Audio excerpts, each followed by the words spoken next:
Yo, miapa nukpala mianga adakpana mi ba mi gal wada kakpa mi la ba ni gbati mi ba yaba loji. Miato mia nana soswala samchu bo wafi mia be nochi hak bofia mi bofia ko kana aida ko tioji na mi. Yo, akpa nyatepe yevo glo na time is money. Alo gama ye ha agave. Nyawe cha cha cha ene mia abo alote. Yo, ye machu afia mako amaya le gbegbeme alo le gbegoa miomi yo ne be mima. Okay. Yevo don ko ne be king grass. Okay. Amaya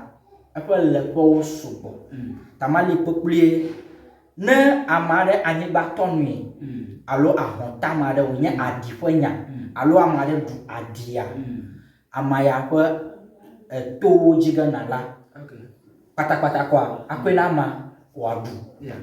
Na odua chiko uga bolobe ya nochi. Niga nechi o niga ne aka wadu. Na dui kwa le minute aton kwa minute wo megba akọ eje adia dodo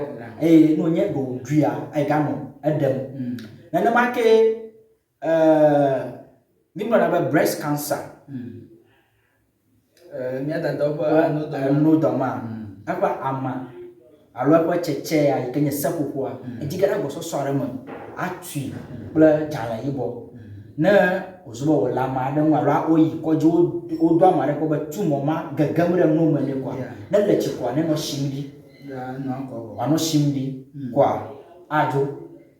na make etonya ike ma da sile nko nyewe amaya ya ahli hakpe ataku pereka alo ajivi alo yevo ba alligator pepe aji amaya da gbo so so adem akọ ataku pereka ma adareji atui wanye chi na tu wonya chi a ahli hakpa yeji na totogero afia nu anigba ma katemo akemo agwalo edama duo adika wonya akpa mako ya adare akpa amaya nyone ba jefechi na yire bagwa nyone ba defechi alo jefeti yevo be saint live abloba nunun nuka magbro awona tadwi na tamada dun kwa ochugune afiara anwachima na makene no nyomo adali ayika wojiba vivisa sana na pamo alo yepoba yepo do yika lo avua pa alo manyele nwa makofu katara baraka manye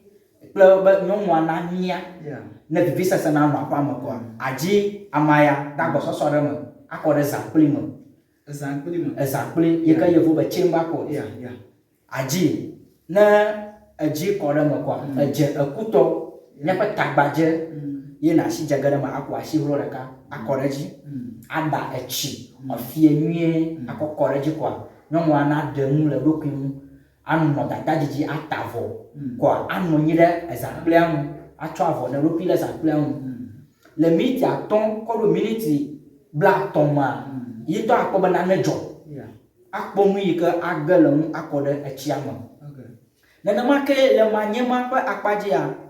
nyomwa alo dujo le nyomwa dem manye le nyomwa dem amaya ejiga sha ofu na tui o ma anye powder no eti ko na oge anononom kaka gbe ka nyomu yi ka mu dujo le eyi ka o pobe ye pojimu alo ye do asha anye ko ajojo no maga ni na o vu kaka jinwa ba yi fo kwa ya na yi ntubo na wa jipo achofu ta mako ha akodara fi mali tra haya yemi yara babanchi le nya go gbogbo ami ni ba poti na tadwi la madam o da kaka o menya da mu kwa aji babanchi ya ple efokwen alo ba jana yikenya jana yibo atui akokpe jana yibo atui le tuma alo atia chubwi le jana yibo kam ne tama de vum tama de vum tonto da ka ko moti da mu kwa jana yibo mai kana chugu amaya lo ne to amaya pe kwa ya ma tarege akodare belongi alo belong alo na no akple aduji anyi tani ken ple jana ya akodo yo na make ne washimele na hu nya magbe dala alo boto ye wo na ko be ye pa shi kukuma afon ti kanya eheo blade alun dada re share le wazambe ayi de baba chi ya bo ado jane ade nyaji ni ashi tra alo atwe echi ke dodoga ina washi tashi ge alo na shi akuhanga washi echi ke dolema na kwekwa washi akwekwa washi abali wodo achi na washi atrobo dagbe nana make haya yenye agbali yevu be cassava nyato gbe ka yene be hate kuku amachi ya enyo na edojim ma dofomu alo na mo to bia gban bia ko ire do pare eto amandre to de ka eve eton ene aton ade andre yenye ya eto amandre to ya jige te ko amandre okay aba do jani ero ejo lobo hochio egao ndudu viaro akodo jani ato nyaja de ni eyasimasi iwon to bia gban bia ko ire do fa fi yejibe ni ya no bo no fo mali wo ha ya kpo no fo ye na jesi do to fo nko a do to fo nko ngolo ke makai blue alo blue pen ngolo ke de kayaji angule ro kataji alo do fo ya fo nko ngolo ke ro kataji na ngule de jivo a ye na to ga ngolo wo nko to ga ngolo wo nko de em ika ke ba do to kon ko ma jeje go lo do ka kon ko ma jeje go ha won ko ma jeje go ka ro bra no ga ba Chinese story no mi ne kwa ye na ka ta fo ga so akode wa ba chite na bo wa ba chite ma nya ba chate to wo be chite amloji bajivo ete amloji ke ka ma andre na fo ndika nya be siara wa fo ma ni ba ka go enya yike la shota na wo no me ya egloge vo afia ka fo anyiba afia chu ayire agbedom o keke ka ma andre na jojo ma chin wo nto me dale si aji kwa akpodo awo na make na amade tabu deji ya aji to amandre to e fa amandre akoble tani ajaji nyomo ko tablan akoble tani alo adi kuku meni iha etadwa azubare gbanya nana make amaya na ebi azomo alo ebi ayi program ale